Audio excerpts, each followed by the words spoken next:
Hello, welcome to the WIU Black Alumni Council's Life of a Leatherneck podcast. My name is Byron Williams, and I am your host.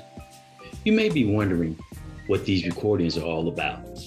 It is our mission to stay connected to all the WIU alumni across the country. Each podcast will feature an alumnus who wishes to share their journey with you. Today's Life of a Leatherneck podcast features Miss Joyce Ross.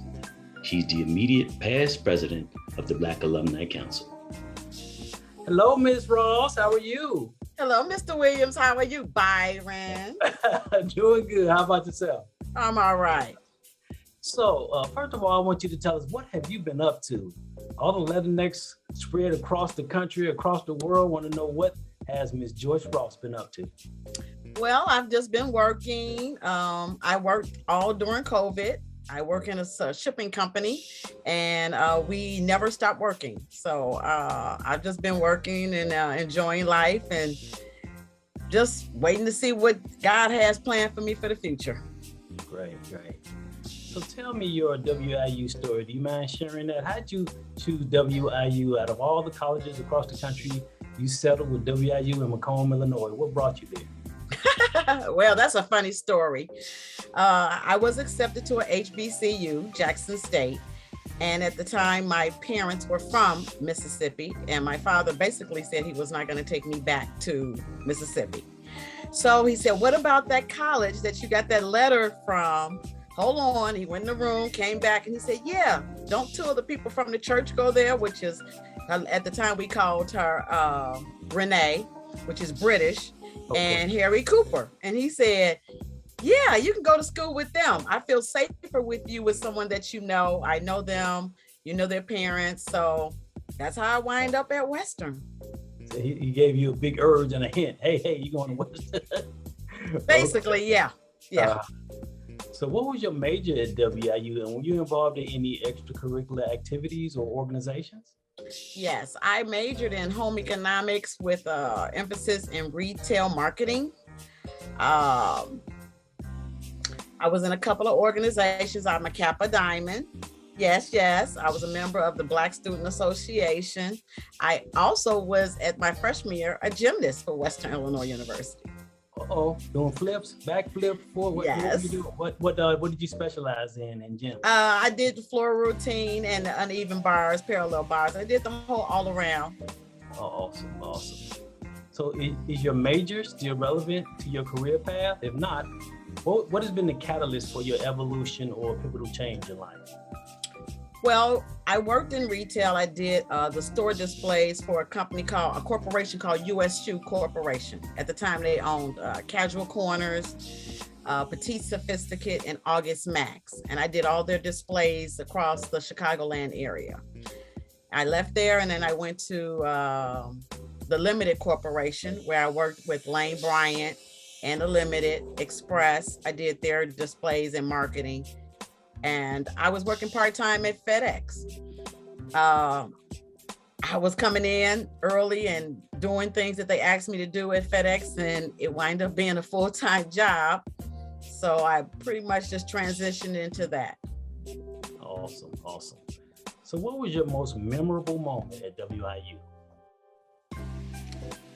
I have so many good memories of WIU. I mean, that's why we're still here. That's why we're still here.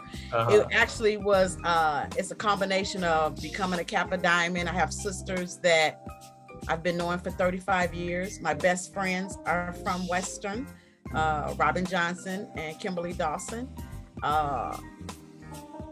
It's just so many of them. I can't even just pinpoint just one. I think the biggest one was when I walked across that stage with my diploma. Really, I mean, my parents were there. Everybody was just so happy. My brother brought my niece and nephew down. It was a really big experience for us. How many ships did you have as a Kappa Diamond? 24. I was on that 24 karat gold line. Number 5. Whoop, whoop, whoop, whoop, whoop. Okay. Yes, got a shout out. Okay. Yes. All right. Also, do you have any favorite professors you had back then? Do you remember anybody that really had an influence on you? Not really. I had Dr. Rutledge. Like I said, I majored in home economics. I had a professor called Dr. Callison. I believe she's still there in some entity of the university, but she just was a sharp dressing white woman. Okay. At that time, you didn't see white women dressing sharp. She led like fashion merchandising was her thing. She had the big bow sweaters and ties and things. I had never seen that, in a small town like Macomb. Yeah. So I was really elated. So I would say, all around Dr. Rutledge, just going even to the Gwendolyn Brooks Center, just had a big profoundness. You in there, like I say, most people don't realize, but Gwendolyn Brooks lived on the next block from my house. Wow. And I talk about that quite often. She used to come to my grammar school and read to us at least 2 to 3 times a year. She would read her poetry, her latest book. So even going into the Black House, the Gwendolyn Brooks Center at the time meant a lot because in actuality, I knew her. I watched her work in her yard, so. Yeah, we cooked dinner there, had ceremonies, initiations. Oh my God, you had everything at the Black House. Yeah. You had everything. Anything that was pertaining to the Black culture was at the Black House. So it was like a family away from family. I had tutors there, people that helped me when I was having issues in chemistry. They just really helped me out. And I thought that was a lot. It meant a lot to me. So as an alumnus of WIU, to date, what is your greatest achievement in life? As an alumnus from WIU, my greatest achievement on an educational level is doing the Gwendolyn Brooks Park. Yeah. I think that was something that was spearheaded underneath my tenure, and I wanted to see it through. I am grateful for that. I believe, I'll say it like this, the scholarship fund, when we get back into giving out major scholarships, will be something that we can step on. And I think even for the future, we should kind of build some type of bond. I think we can work on that. On a personal level, I'm just grateful for my daughter. She graduated, she has her master's, looking at going back and getting her doctorate in child psychology. Wow. So Western has given me a great foundation, and she has a lot of uncles and aunties that kind of spearheaded her and kept her on track because she could talk to them or she couldn't talk to me. And I think that was a lot coming from WIU. So I take away my whole family from WIU. They helped me raise my child. Like they say, take a village. And WIU was the village and still is. Yes, it is. What are some of your experiences at WIU that are responsible for your success and why? First of all, it taught me how to deal with a different culture. Coming from a predominantly Black grammar school and high school, I grew up in the South. In the summer, I would go down and visit with my parents, but I had never been around white people or any other really race of my cup other than mine. So when I went there to just bond, I remember working in the cafeteria with the Samoan wrestlers and the football players and seeing different cultures literally going through the same thing that we're going through. We just thought we were doing it on our own.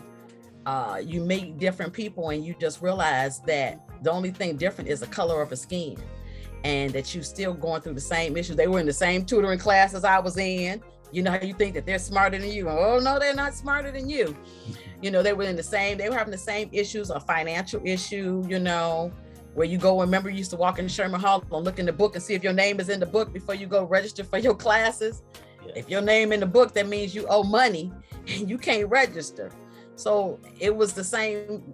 There was nothing different between us. And that what taught me about being around people of different races. That only thing is different is the color of your skin. And we all share some of the same burdens, some of the same challenges in life. Yes. And, we have more in common than we actually know. Yes, we do.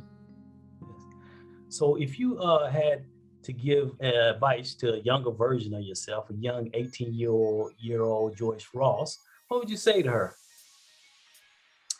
A young 18-year-old Joyce Ross, I would tell her, really get in the books. Mm-hmm. I studied, but I studied when I wanted to.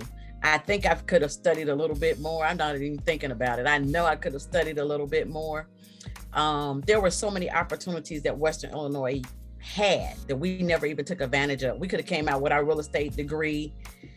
They had all kind of other counseling classes, all other classes that we never even knew about because we were, I want to say, afraid to know. As a Black culture, we kind of stayed with what we felt comfortable with. And sometimes you have to step outside and be in an uncomfortable space to make yourself feel good. It's okay to learn other things. It's okay to venture into another avenue that you've never went into. So if I was to tell my younger self, I would say, step outside your comfort zone. It's okay. You'll be a better person for it.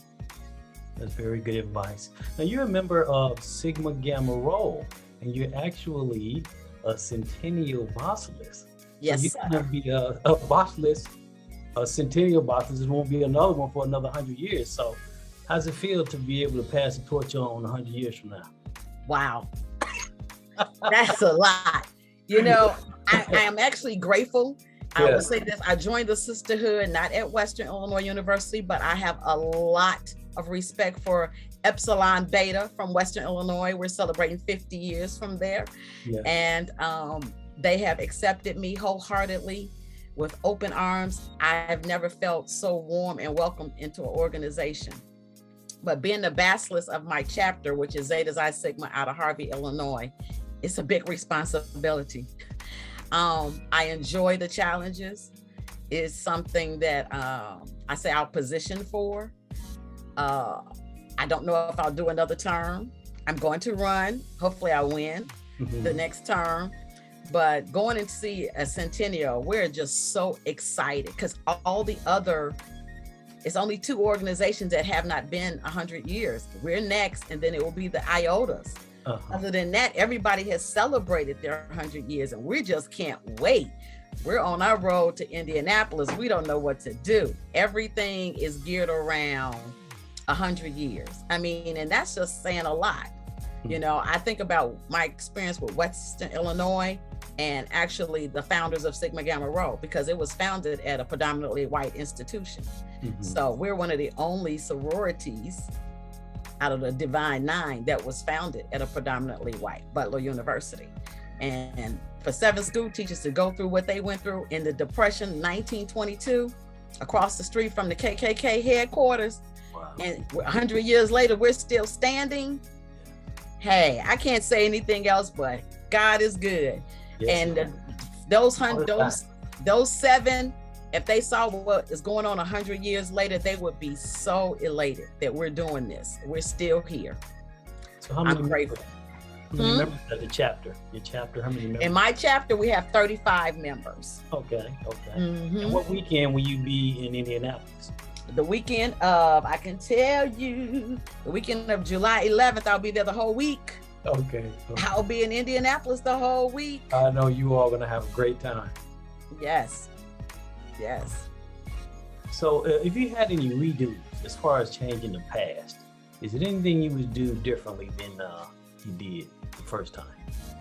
All I can say is probably as a redo, I would have probably focused more. I probably would have picked a different major. I probably would have went into law enforcement. When you're young, and in the time when I went to Western, our counselors weren't really good at really going in to find out what you want to major in. So I picked a major that I was comfortable with because I like to do displays and things, but I probably would have went into a more of a law enforcement degree or some sort. If that's what I would tell my younger self. That's what I would go over and redo. Okay. Do you have any last comments for our viewers? All I can say is that Western Illinois, we have been through a lot. We are a family. I love the bond that we have. And I know that once we get our feet wet, we can bring this university back. We can bring the Black student population back. We need to reach out and mentor these young people. They're lost, and we are here. We've made it. We've made it. Like, from their standards, we've made it to the big time.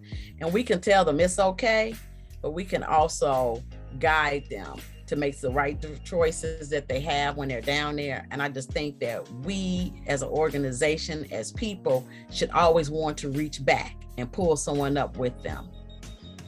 Well, that's it.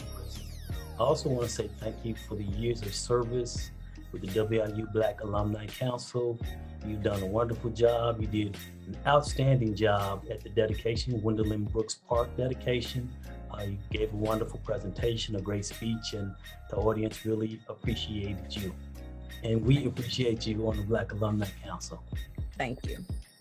So, Leathernecks out there, we do have a wonderful 2022 WIU Black Alumni Council weekend planned for you. It's the 30th anniversary celebration from August 5th through August 7th.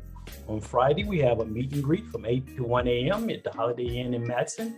On Saturday, we have the cookout from 10 a.m. to dusk at Midlothian Meadows Park. That's 15900 Crawford Avenue. The after party is from 9 p.m. to 1 a.m. at the Holiday Inn in Matteson. And on Sunday, we have a brunch from 11 a.m. to 2 p.m. That's also at the Holiday Inn in Matteson. And you can purchase your weekend pass on Eventbrite. That's WIU Weekend 2022.eventbrite.com. We want to see you all there. We're going to have a wonderful weekend. Thank you. Thank you.